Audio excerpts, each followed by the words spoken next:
So today's Cardinal lesson, we're teaching you about QLACs, a qualified longevity annuity contract. And what you do with a QLAC, or the motivation here, is to postpone a portion of your RMD. So with that being said, I want Tom to tell us why we're doing this video. Yeah, we're doing this video because we do a lot of planning here and we do a lot of talking in our videos about IRAs, 401ks, the taxes owed on that money, and RMDs are a big portion of that, right? The RMDs that required minimum distribution and just planning around that. And we get a lot of questions from clients about what is a QLAC. We've heard of this, we've seen it, how does it work? And so what we want to do today is walk you through what a QLAC is, how it works, who it's right for, and just see if it makes sense in your planning. And if you're interested, you can call us and we can run you quotes specifically in your situation. So let me bring up the show notes. You can find these below the video right here on YouTube or on our website at cardinalguide.com. We have the board. We have sort of some rules around QLAC, some more details. A lot of this is represented on the board. And then we actually get into the example that we have on the board. So this particular one is with New York Life. We have other carriers that we can do this with, right? We have software where we can quote this to see who's giving sort of the best rates.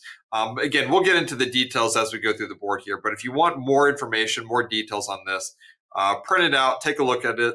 These are pretty specific about how old you are when the income is starting. So this gives you sort of a range of what you might be thinking about. But if you're older or younger, these numbers are going to be different. So let me turn it back to Hans and we'll get going on the board here. Okay. So as I said earlier, QLAC stands for Qualified Longevity Annuity Contract. And incidentally, this annuity was created by the IRS code, or the tax writers, and there's the code for it. And it was updated with the Secure Act 2.0. They made some major changes to it. An RMD stands for Required Minimum Distribution, and a QLAC is purchased inside of an IRA or retirement plan. It can't be done with a Roth. There really wouldn't be a reason to do it with a Roth. So a QLAC is purchased inside an IRA and it stays in an IRA after it makes its way into the QLAC. So I want to push it to Tom, and I want Tom to share, like, who's this for? Who should be looking at a QLAC? Yeah, one of the big advantages of the QLACs, really the reason you're doing it, primarily is to avoid RMDs on the portion of the money that's going into that annuity contract. And so when we think about who this is for, this is for people who maybe have pretty large IRAs, right? That they're worried about what RMD that's going to do to their income. It's for people who maybe don't need the RMD money now, right? They have other sources of income. They don't need it, so they're being forced to take something they don't really want to take.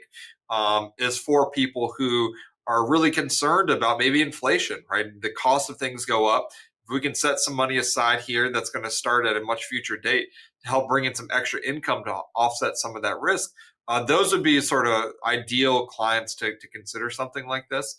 So again, people with large IRAs that are worried about RMDs, people who don't necessarily need the RMDs that they're forced to take anyways, and then people who are worried about sort of longevity. It's right there in the name, right? Longevity annuity contracts. So people who are worried about outliving a portion of their money and what that cost of living might be in the future. So Hans, I don't know if you can think of any other sort of. Well, yeah, I mean, just what I'm going to tell you is I don't see too many people just calling us up and saying, I want a QLAC, show me one, and then we sell it to them. I mean, I think this is going to be part of a larger plan.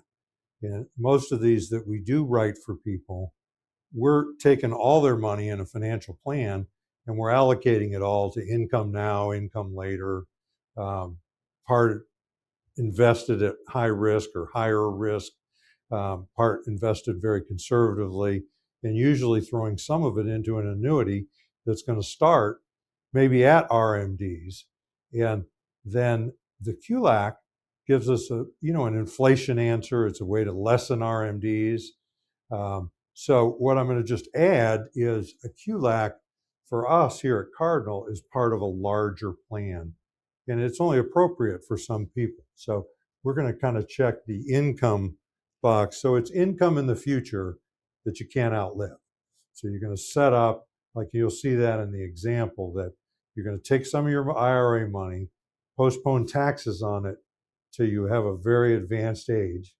And then at that very advanced age, an income is going to start for you and your spouse that isn't going to stop until both of you are gone.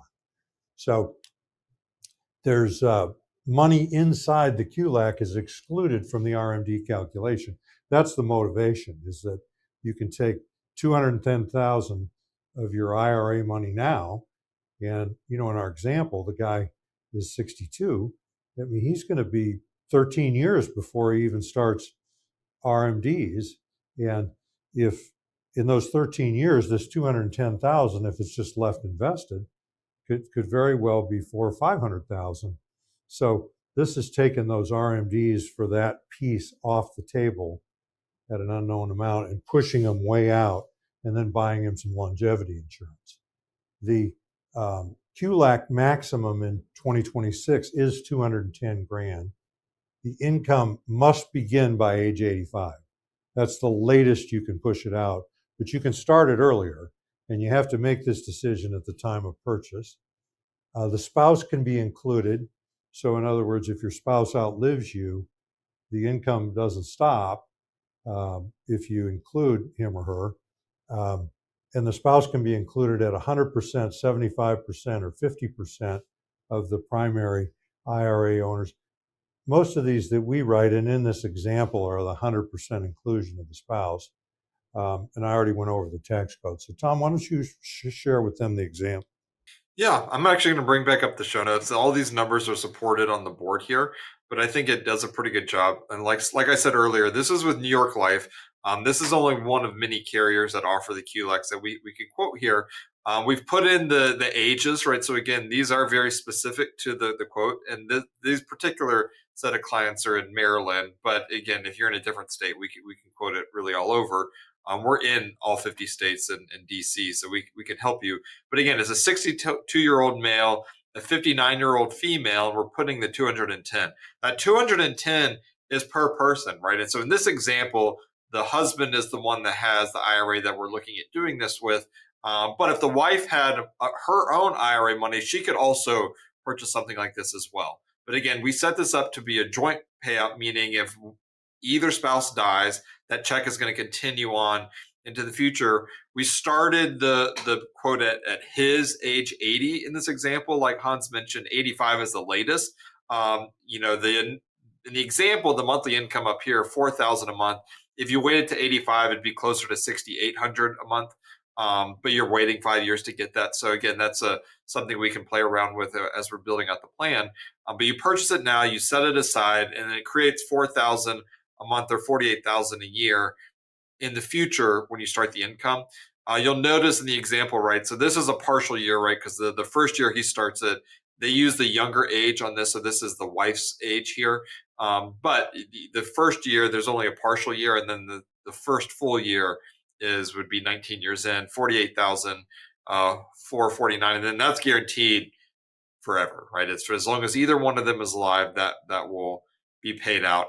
If the younger spouse, so if the wife in this example were to live to age 100, they would have gotten over $1 million out of this policy. So, and you can see sort of the cumulative amount at various ages here that's listed. We have some of those on the board. But at the end of the day, what you're doing is you're setting money aside now for your future income that's guaranteed to cover both of your lives. And you don't have to take RMD on the portion of that money that's inside the QLAC contract. Okay. So they're getting 4,000 a month starting at his age 80. She's 77. That 4,000 a month continues for the rest of both of their lives. That's almost 50 grand a year, 48 grand a year, then guaranteed from those ages forward. Now I set this at 80 just because that's a long way from 62. But if you wanted to make this the maximum payout at 85, this 4,000 a month would go to almost 7 grand a month. Yeah, it's like 68.21, I think was the exact amount, which would be 81,000 annually, just over 81,000 annually. So if he wanted to take this to a further extreme, that's an additional $3,000 a month, but you're doing without that income for 5 years. And so this is the kind of thing when we're consulting with individual clients that we're going to run several illustrations with several companies and look at all different options. I just wanted to give you the idea of what you're looking at here in the video for somebody at this age. And then, obviously if you're a little older than this, a lot of our clients are 65, 66, 67, coming in 68. They're a little closer to RMDs. So you're going to get less at age 80 if you buy this thing 4 or 5 years older, and less at 85. So anyhow, this is just an example for you to get the gist of it. Now, I want to go over some cautions here, and some negatives to this thing. Number one is this money it's illiquid. I mean, while your money's sitting in your IRA right now for this guy, if he's 62, he's at several million in his IRA. He can access that money just by selling the securities that are in there and pulling it out. He's going to have to pay taxes, but the money is liquid. Once you stick it into this thing, it is illiquid. It's irreversible. So you can't buy one of these and then like 2 or 3 years later, you can say, I don't want that anymore. No, you're in, you've done it, it's there, okay? And it's also a very conservative interest rate. I mean, the insurance company has to guarantee these things. Somebody's going to live past 100, maybe way past 100, maybe a bunch of somebody's. So it's a very conservative number. As you start comparing this to what you could do otherwise investing, it doesn't look very good. But that's not why you're buying it. You're buying it for certainty, and you're buying it for the guarantees of the longevity.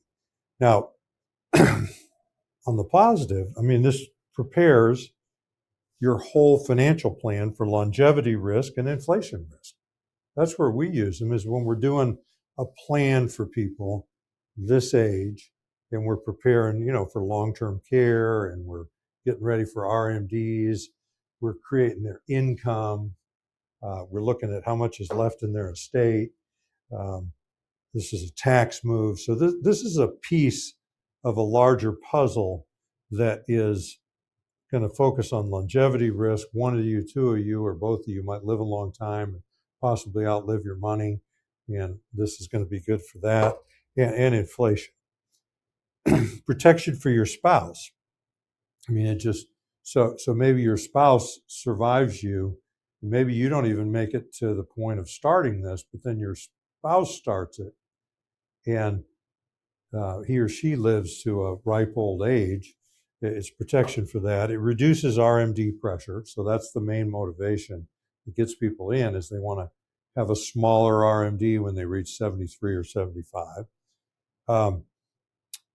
It's a back-end pension is a good way to put it. Is a lot of people think about a pension starting at 65. Well, this is a pension that can start at 85 and go for the rest of your life. And it's peace of mind at an advanced age. I mean, you can know that's your most vulnerable time. You make it there, and you think about you when you get there. It's going to be really nice to have a guaranteed check coming in, or like in my case, thinking about my spouse, that she's going to have a guaranteed check coming in, and that's a real positive. Tom? Yeah, I mean, I think that you hit on all the sort of key points there. At the end of the day, people who are doing some of this planning we would, when we're doing the financial plan, we feel pretty confident that they're not going to need this 210 prior to that age 80 or 85, whenever the income is starting. Because again, you need to have liquidity. One of the downsides is it's illiquid, like Hans mentioned. And so we can't set money into something here that we realistically might need. Because other than that, we just leave it outside of this. So for the right people, this is a great way to set up some future income that's guaranteed, that's a known source of money, that also lessens the impact of the RMDs to an extent, depending on the size of their IRA balance. So again, this isn't for everybody, but for the right person, this can make a lot of sense to do it. And like Hans mentioned, that's why we want to build it as part of a larger financial plan, right? This is not something we're recommending for everybody, but it is something for the right people that makes a lot of sense. So as far as a comprehensive financial planning, I mean, this resembles your Social Security check, and it's going to come in as long as you're alive. This different is going to start, but in the terms of comprehensive financial planning, it could be an additional thing for long-term care, because when you think about it, as people that are 85 and older, a lot of them are starting to use long-term care, and some additional money at that time is very helpful. This is all about an IRA 401k. That's actually the subject heading that we're under. We already checked income. Estate, that's something to understand, is there's nothing for the beneficiaries coming out of the QLAC portion of the estate. And this is all about income taxes. So I want to bring Tom back on. I'm Hans Scheil. And I'm Tom Griffith. And we thank you very much for listening. Thank you.